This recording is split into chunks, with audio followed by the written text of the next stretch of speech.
I'm Sid, and these are my best friends. My mom, Kim, my dad, Ty, my sister, Maddie, and our salty dog, Stella. We started our adventure refitting a Lagoon 450 before taking on the massive project of resurrecting a sunken 2021 Leopard 50.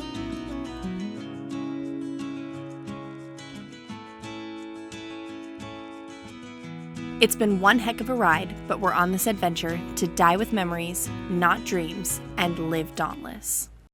All right, guys, before we get into learning from our mistakes of last week. My mistakes. His mistakes.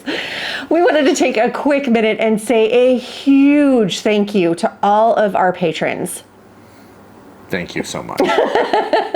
I appreciate it. Your support has helped us immensely work toward a better video production. We're trying, and I hope you guys have noticed. So if you have, and some of you have because you've mentioned it, thank you. We've added more cameras. We've added lights. We've added... this beautiful tarp. So awful. And people want to talk to us too. Yeah. So anyway...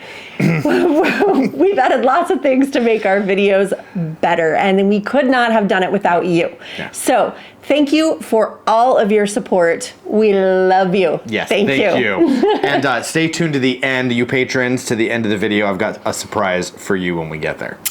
Also, one other thing you guys helped us with, I actually broke down, much to Ty's dismay, and purchased a portable air conditioning unit. Thank you. You guys helped me do that so that we could actually be working cool in the garage when it is like 111 degrees real feel outside. I haven't been very productive, and when you can only get a couple hours a day in, the project doesn't move very fast. So thank you guys very much. It's off right now because of the noise in the background, but right. It is keeping the garage somewhere below 90 degrees because it is a big uninsulated box. But thank you so much, and I get to stand right next to it, which is behind the camera when I'm working, and it's really toasty. So it's made all the difference in the world. Yeah, so one last thing. We've got a lot of you guys that are asking us in the comment section if we're going to be at this year's Annapolis boat show. And the answer is yes. Not only are we going to be there, but we also have a promo code for you to use to buy your tickets. Sid will put that right down here at the bottom of the screen somewhere. It is 23 DAUNT ABS. So we'll put a link in the description below, but if you are one of those early prepping kind of folks, go ahead and get on there and you can get your tickets now, and we will keep you guys updated on what our schedule is going to look like for the weekend of the Annapolis Boat Show. Right. We'll be in the booth. We're going to have a patron meetup, at least one, and we'll be all over the place. So we can't wait to meet you guys and say hey and see you again. And see those of you again. And see those of you that were there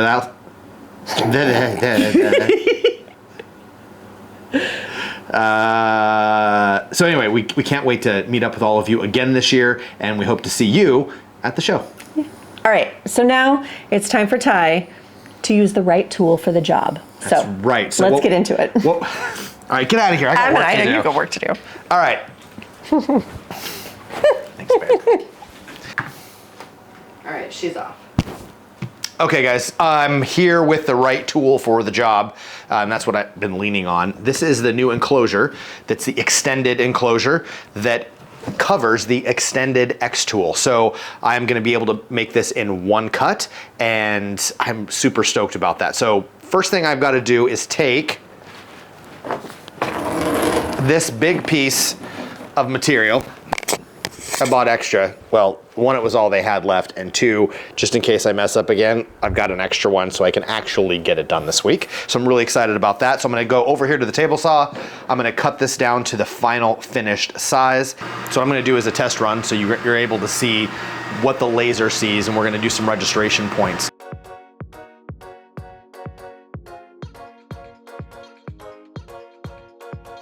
Okay, that went really, really well, and now we are ready to actually make this thing go. So I'm gonna go over here and adjust the values so that I'm getting proper cutting and engraving settings, and just hit the go button and see how long it's gonna take for this thing to process. Okay, with all the adjustments made, it's ready to go. I hit start, and it looks like we have 1 hour and 27 minutes And so I'll be back in about an hour and a half to talk to you guys about it.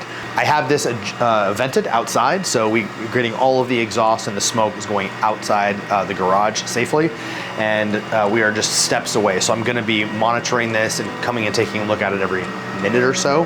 They do recommend that you don't leave your laser unattended, so I'm gonna count that as attending to it because I can see it from right there. So you guys hang tight and I'll be back in just a few.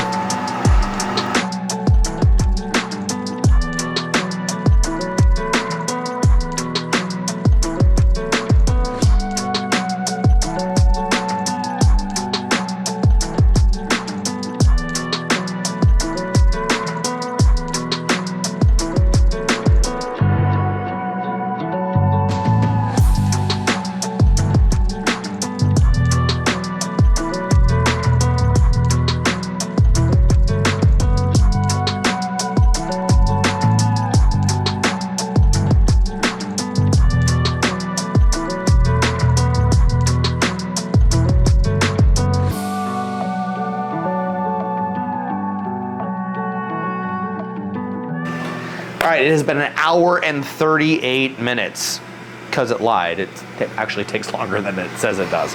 But I'm gonna open this guy up. There's a camera running here. You guys saw it cut more than I did because I dipped in and out as it was working. So let's see what we have here. We still have our registration marks here, here, and here. So we should be able to scoot this guy over and then I'll be able to cut the cutout for the generator control module.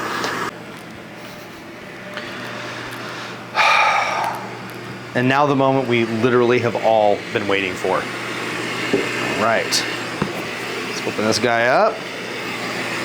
And this machine out of the way. Okay. All those little holes, everything's falling out. Right.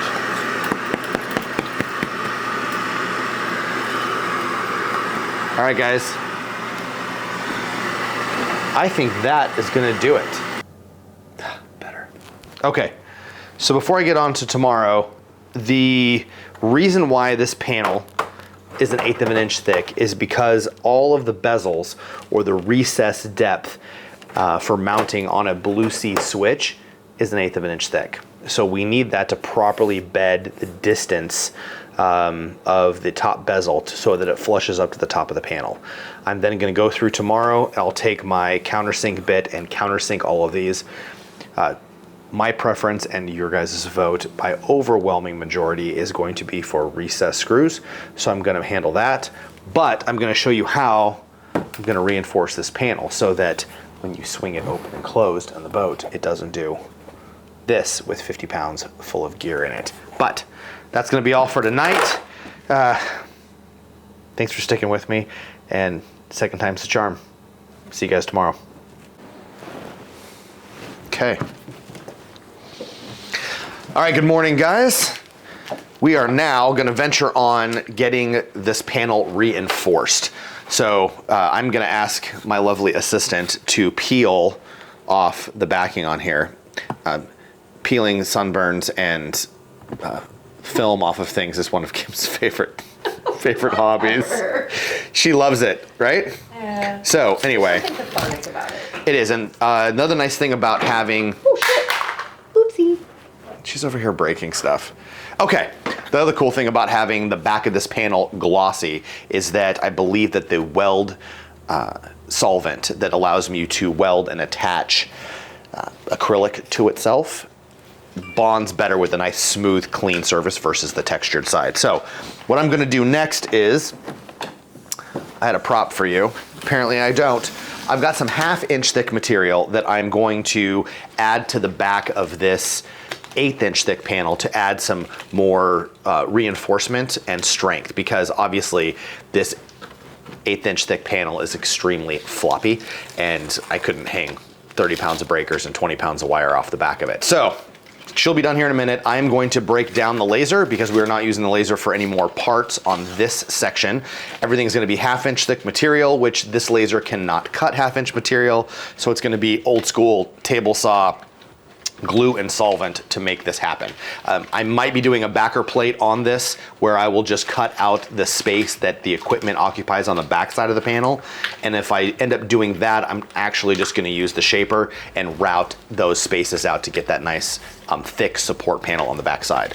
So let's get all set up and we'll be back.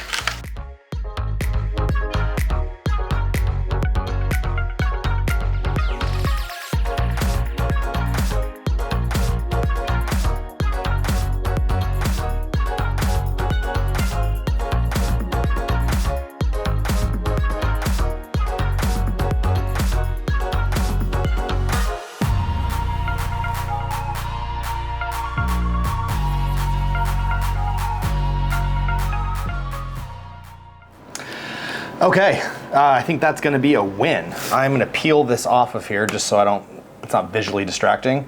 And then I'm gonna overlay it behind this other panel. And I am super stoked the way this is gonna look.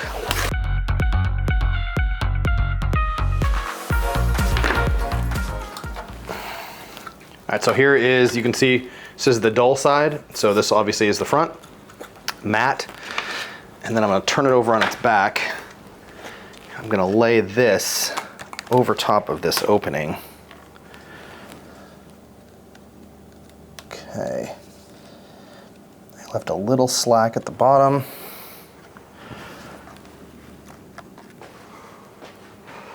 You guys can see that depth.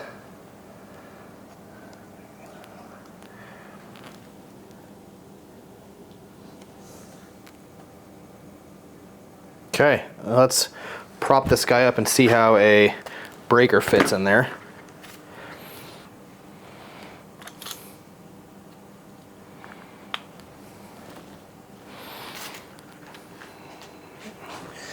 All right,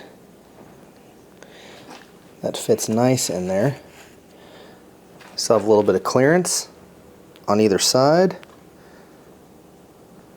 Perfect. All right, guys, I am super stoked. I've got to clean up my mess here because all these little shavings cannot be between the two pieces of acrylic when I bond them together. So I'm going to clean up my mess. I'm going to get out the acrylic bonding material and I'm going to bond that down. And then we're going to see how stiff this panel ends up being after it's all together.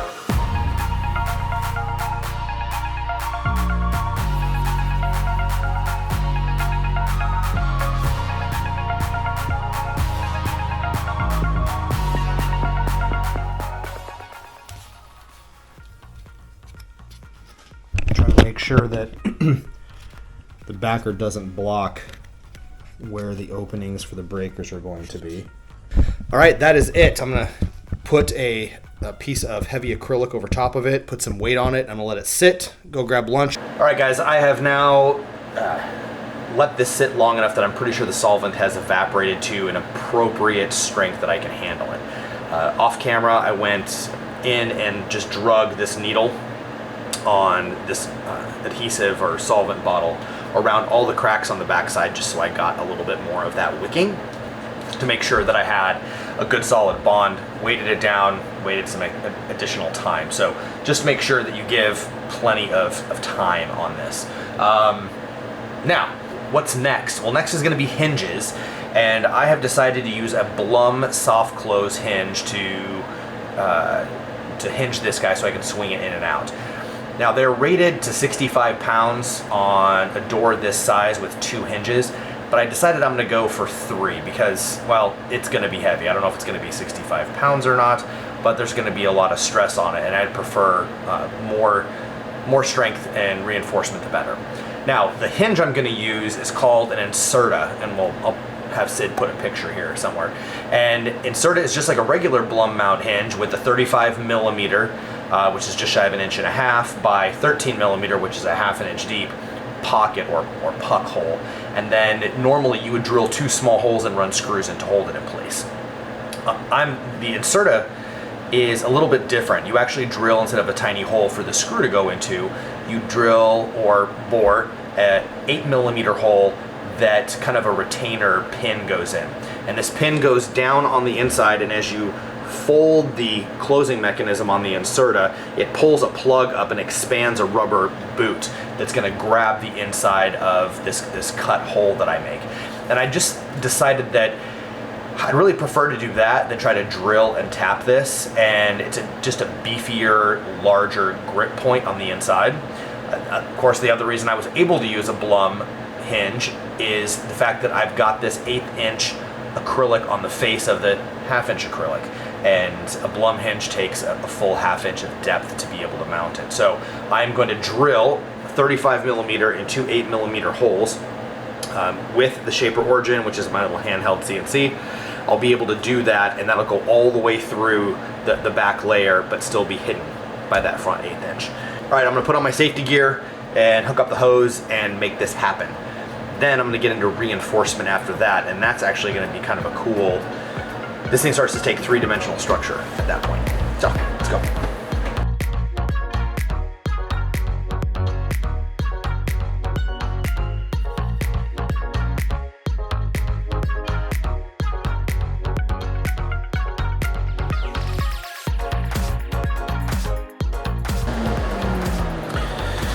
All right, guys.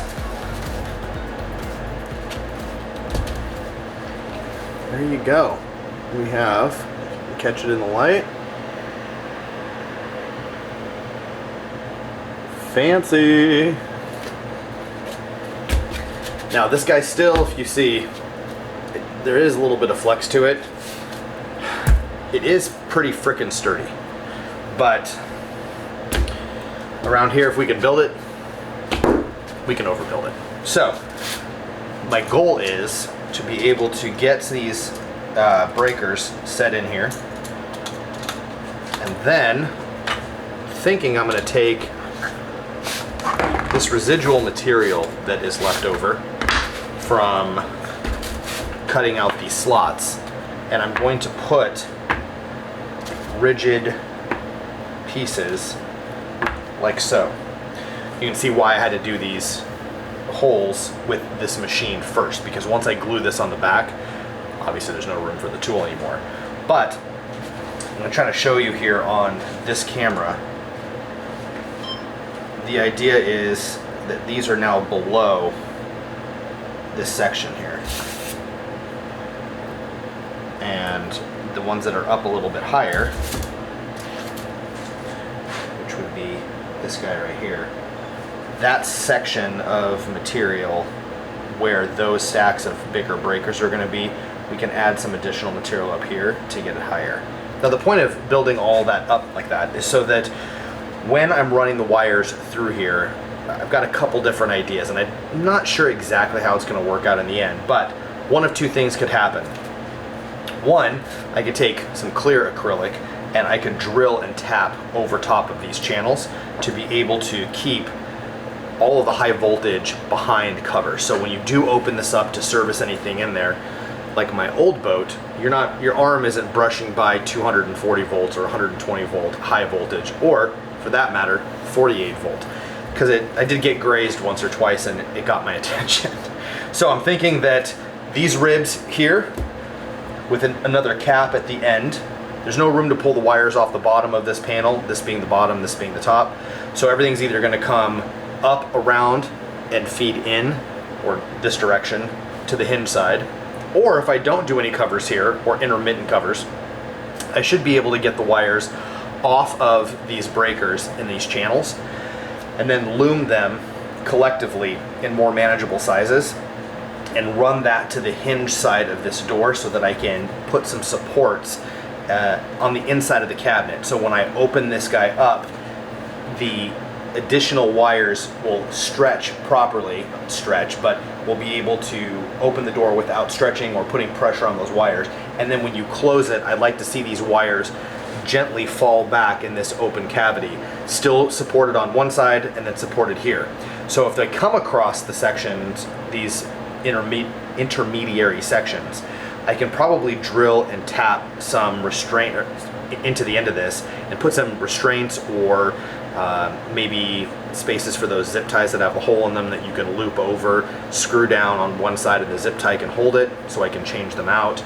Some way to deal with safe wire management to keep any strains off of any of the fittings. So that's what's bouncing around in my little brain. I am going to flip this guy over, and I'm going to, ironically, I think I'm going to put breakers in first because I kind of want to figure out where the layout's going to be. I've got 94 breaker holes, and I believe that I only have 78 breakers only.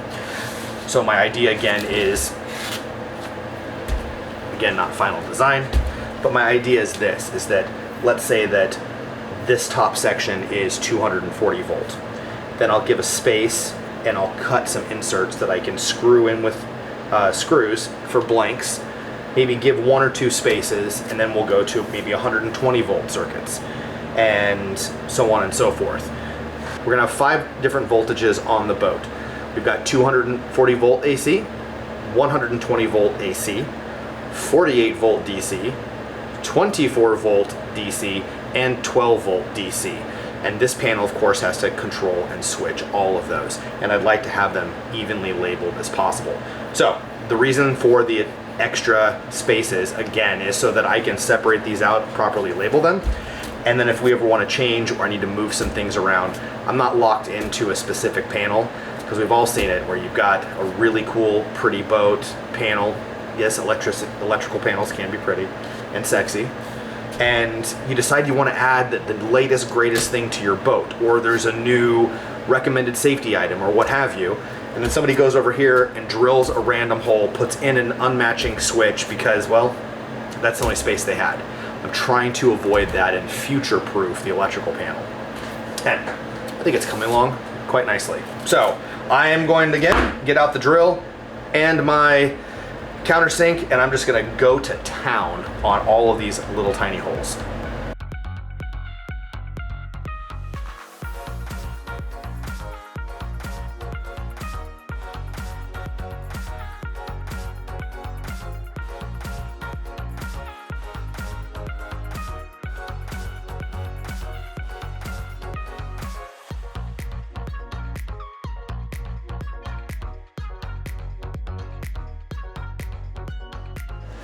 All right, guys, now you see I've set up now. I've got my big box of breakers. I think 240 volts is a way to start. So I'm gonna look at my deal here. Ooh. Are you doing breakers? Yep. Can I help with breakers? You can absolutely help with breakers. Because that means power. That means power. All right, so I want to lay out the 240 volt stuff first. So I'm thinking 240, then some spacers, and then maybe 120, but I don't know how many 120 volt breakers we have. Will you count them really quick? Okay. All right, so while she counts, I think that there is about 10, 12-ish slots that are open in the panel. And those are going to be our spacers with additional labels so we can categorize those voltages. 23? 23. And there is 24 in a column.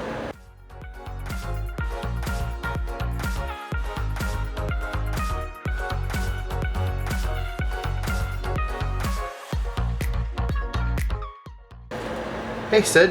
Hey. Hey, Sid. Do you want to say hi to future Sid? Hey, buddy. It's future Sid because she's going to see this in the future when she does her editing. I just said navigation. Okay. He's about done, so. Yeah. All right, 5 amp. All right. This is going to be our anchor light.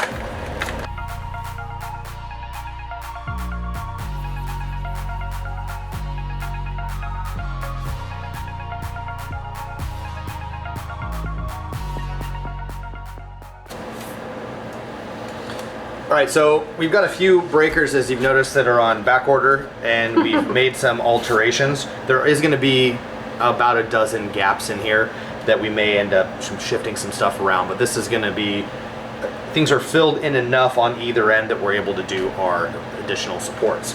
So this thing has got to be, I'm gonna weigh it when it's all done, but I'd guess it's probably at least 20 pounds.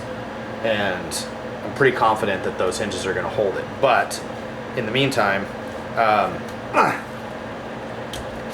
gonna start working on some supports for the back side of this.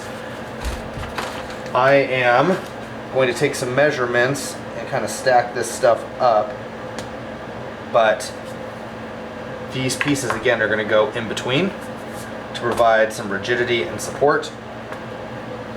All right, I'm going to run these extra pieces through the table saw, trim them up so I've got a nice smooth surface to bond to, and I'm going to glue all of this back webbing support to this panel, and I think that that's going to really take a whole bunch of flex out of the back of this. So let me work on that, and this is going to take a little bit, so I think I'm going to cut this one. I'm going to cut it off. Thank you guys so much for watching. This is about real time, so if you guys have any suggestions, it is currently Friday the 25th of August, and this video will be out to you hopefully on time on Sunday, but we are kind of making some modifications as we go and kind of shooting from the hip and kind of, well, I don't know, we're just figuring out as we go. So if you have some suggestions that I haven't done yet or that we haven't seen, because Kim has given me a bunch of suggestions like, hey Ty, why aren't you doing this? I thought, oh, wasn't that a clever idea? So if you have any of those, please share them with me, because it does help me kind of work through this process. It takes a village, and I'm trying to think of all of these things at one time. So until then, thank you guys so much for watching. Patrons, thank you so much. It is so nice and cool in here, and we're able to get work done throughout the entire day. I've been out here all day, and it's 7:30 at night, so that has super been helpful. For all of you patrons, I know you've been waiting till the end of the video for this, and this surprise is for you. You guys can be a part of this. If you're not a patron yet, please go join. You'll be more than happy to join in on this contest. I am going to throw every one of your names in the hat for every episode you guys have supported since our inception, and we're going to draw out 2 names next week, and those folks are going to get a personalized item made by me on the Xtool, and I'm going to ship it off to you just 100% free, just to say thank you so much for all of your help and support. So think about what you'd like. If you've got some suggestions, you patrons, send me a note on what you think would be a cool gift that I could make with this. I've got my own ideas, but I'd like to hear your input. For the rest of you, thank you again so much for watching. Please subscribe if you don't, like this video if you do, and we'll see you guys next week.